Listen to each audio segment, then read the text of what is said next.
Bienvenue sur Africa 24 dans cette nouvelle édition du 12-15 au sommaire de l'actualité. Une des lycéennes enlevées à Chibok par Boko Haram a été retrouvée. L'enlèvement en 2014 de plus de 200 jeunes filles avait soulevé une vague mondiale d'émotion et d'indignation. Les élections municipales au Burkina Faso approchent à grands pas en lice pour ce scrutin. 85 partis et regroupements, dont l'ancien parti au pouvoir, le Congrès pour la démocratie et le progrès, qui espère rebondir avec ces élections. Et en Côte d'Ivoire, le secteur du transport urbain devrait connaître un certain nombre de changements. La création d'une autorité organisatrice des transports dans le Grand Abidjan serait en gestation. Pour en parler avec nous sur ce plateau, le ministre ivoirien des Transports, Gaoussou Touré. C'est un signe d'espoir pour les familles. L'une des 219 lycéennes nigérianes enlevées par Boko Haram à Chibok a été retrouvée saine et sauve plus de 2 ans après avoir été capturée par le groupe terroriste Boko Haram. La jeune fille, Amina Ali, a été retrouvée dans la forêt de Sambisa, dans l'état de Borno, l'un des derniers bastions de Boko Haram. Deogracias Podo. L'une des 219 lycéennes enlevées en 2014 à Chibok par le groupe islamiste Boko Haram a été retrouvée mardi 17 mai 2016. La jeune fille a été découverte saine et sauve par un groupe d'autodéfense dans la forêt de Sambisa, proche de la frontière camerounaise, et ramenée dans son village près de Chibok. Cette partie du Nigeria, notamment l'état de Borno, est considérée comme le bastion de Boko Haram et a fait à plusieurs reprises l'objet d'opérations de l'armée nigériane. Au mois d'avril 2016, soit 2 ans après les enlèvements, le gouvernement nigérian avait annoncé détenir une preuve de vie de certaines d'entre elles envoyées par leurs ravisseurs. Suite à la récupération de cette jeune fille, plusieurs associations ont manifesté un soulagement et un espoir pour la libération des 218 autres jeunes filles. L'une des jeunes filles disparues a été retrouvée. C'était en fin de journée. Notre équipe d'autodéfense de Chibok est sortie pour effectuer sa patrouille habituelle. Et par chance, ils ont retrouvé cette fille. Ils ont par la suite découvert que c'était l'une des filles enlevées. Interrogée, elle a donné son nom et celui de son village. Depuis 2009, les attaques incessantes du groupe islamiste Boko Haram ont coûté la vie à plus de 20 000 personnes. Pas moins de 2 000 autres ont été enlevées et près de 3 millions de personnes ont été contraintes de fuir leur village. Au sommet international sur la sécurité tenu le 14 mai 2016 à Abuja, les chefs d'État et de gouvernements africains se sont une nouvelle fois engagés à poursuivre le combat pour l'éradication du groupe terroriste. Ils ont entre autres élaboré un plan d'action pour les zones les plus affectées et ambitionnent surtout améliorer la coopération et l'échange de renseignements entre les pays de la région. Les Burkinabés sont appelés aux urnes le 22 mai pour les élections locales. Celles-ci mettront fin au long processus électoral enclenché depuis l'ouverture de la transition politique post-insurrectionnelle. Très attendu sur la scène politique, le CDP, le parti de l'ancien président Blaise Compaoré, entend bien rebondir. Un reportage de Jean-Paul Ouedraogo. Le Congrès pour la démocratie et le progrès en pleine campagne pour les municipales du 22 mai 2016. Le rassemblement s'est tenu ce mercredi 18 mai dans l'arrondissement numéro 6 de Ouagadougou, où le parti n'a de cesse prôné à ses militants son prochain retour aux affaires par la voie des urnes. Et pour faire en sorte que le parti remporte les élections au soir du scrutin, les 10 candidats du parti au poste de conseiller pour le compte de l'arrondissement sont allés à la rencontre des militants de cette partie de la ville. Au niveau de notre arrondissement, plus de 95% des candidats sont des jeunes. C'est l'appel que nous avons lancé en 2006 avec le président Blaise Compaoré. Il a accepté, il a entendu notre voix et qu'il a même demandé qu'au niveau même de l'essence même du parti, on puisse responsabiliser les jeunes.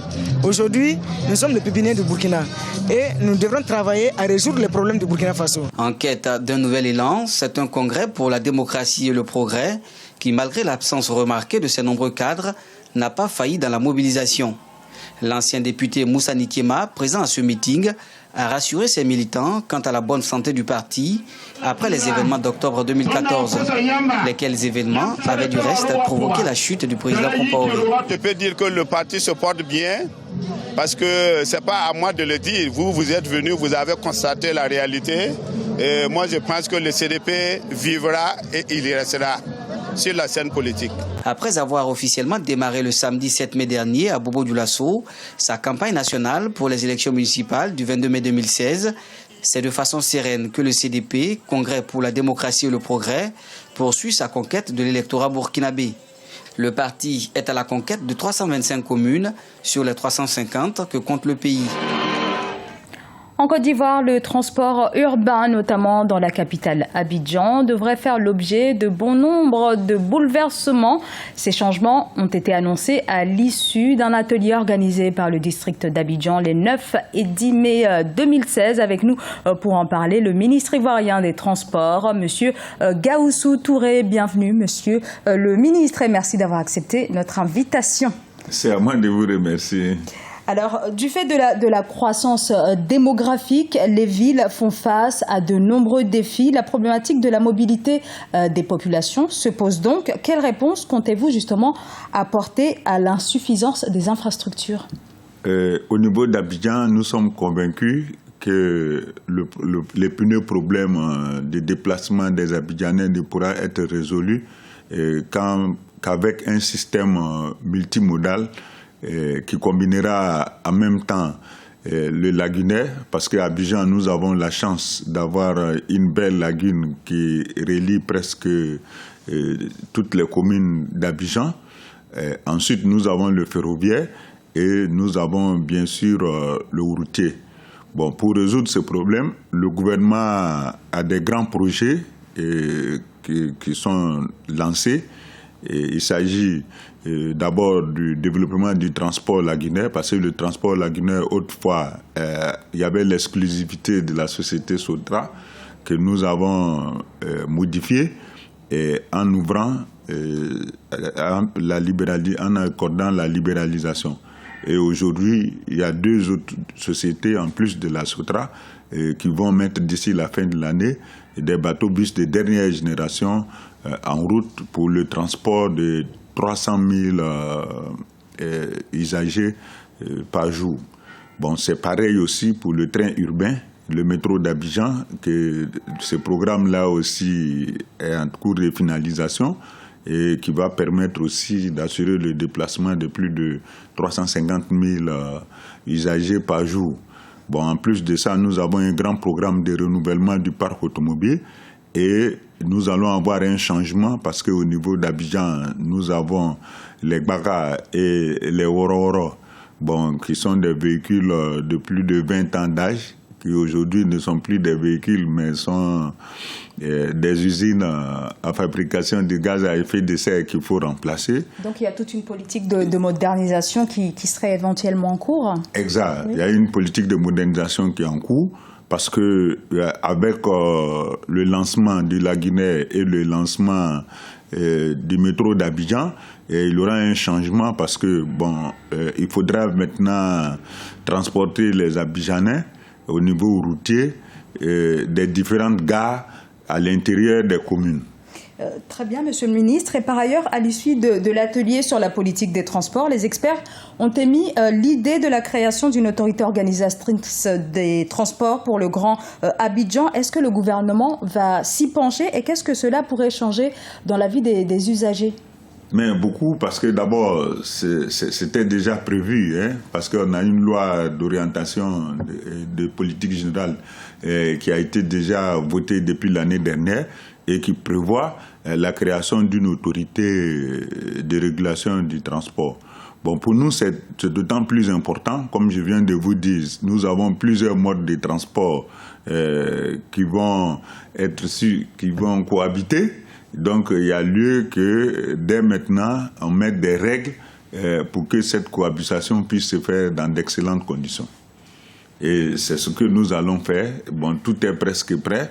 Bon, à notre retour de Paris à Abidjan, nous allons immédiatement faire les derniers réglages avec l'ensemble des acteurs pour que tout le monde adhère au programme que nous allons mettre en place. Merci, Monsieur le ministre, pour cet éclairage. Merci à vous. Merci. Dans le reste de l'actualité également, la journée internationale des musées a été célébrée ce 18 mai. À cette occasion, le commissariat général du Festival panafricain de musique a exposé à Brazzaville des instruments de musique traditionnels issus de différents pays du continent. Un reportage de Deva Panzo. C'est la cour de l'École supérieure de gestion et d'administration des entreprises, SGAE en sigle, à Brazzaville, qui a servi de cadre pour l'exposition d'instruments de musique traditionnels de divers pays africains. Ce sont des tambours, des balafons, des djembés, mais aussi des koras, entre autres, qui y ont été exposés, des objets qui proviennent du musée du FESPAM, le Festival panafricain de musique. Objectif, interpeller les autorités à réhabiliter, mais aussi et surtout à promouvoir les musées au Congo. En ce haut lieu d'apprentissage, nous avons bien voulu non seulement faire ce rappel historique, mais aussi et surtout de montrer aux yeux de tous, au-delà de son aspect festif, le Festival panafricain de musique est avant tout une institution culturelle qui vit et qui fonctionne conformément aux règles d'une administration moderne. Lors de cette exposition, un partenariat a été signé entre l'École supérieure de gestion et d'administration des entreprises et le commissariat général du FESPAM. Ainsi, cette école formera désormais le personnel du FESPAM. Parrain de cette exposition, le ministre des Arts et de la Culture s'est senti interpellé par l'état des musées nationaux au Congo. La bonne tenue de ce musée, qui appartient à toute l'Afrique et à sa diaspora, ne doit pas nous faire oublier l'état de nos propres musées nationaux. Il s'agit, à titre de rappel, du musée national, du musée de l'histoire politique, des musées départementaux André, Renard, Machua et Kokata dans le Poul, ceux de Sibiti dans la Lekumu, d'Owando dans la Cuvette et de Malwango dans le Kwilu que je viens de visiter. Notons que le musée panafricain de la musique a été créé en 2008. Pour rappel, la République du Congo est signataire de la Convention de l'UNESCO de 1972 relative à la protection du patrimoine mondial culturel et naturel. Aussi, l'UNESCO a été pionnière dans la constitution de cette collection du musée panafricain de la musique. C'était le journal de la rédaction. Merci de l'avoir suivi. Dans un instant, une nouvelle édition de l'actualité sur Africa 24.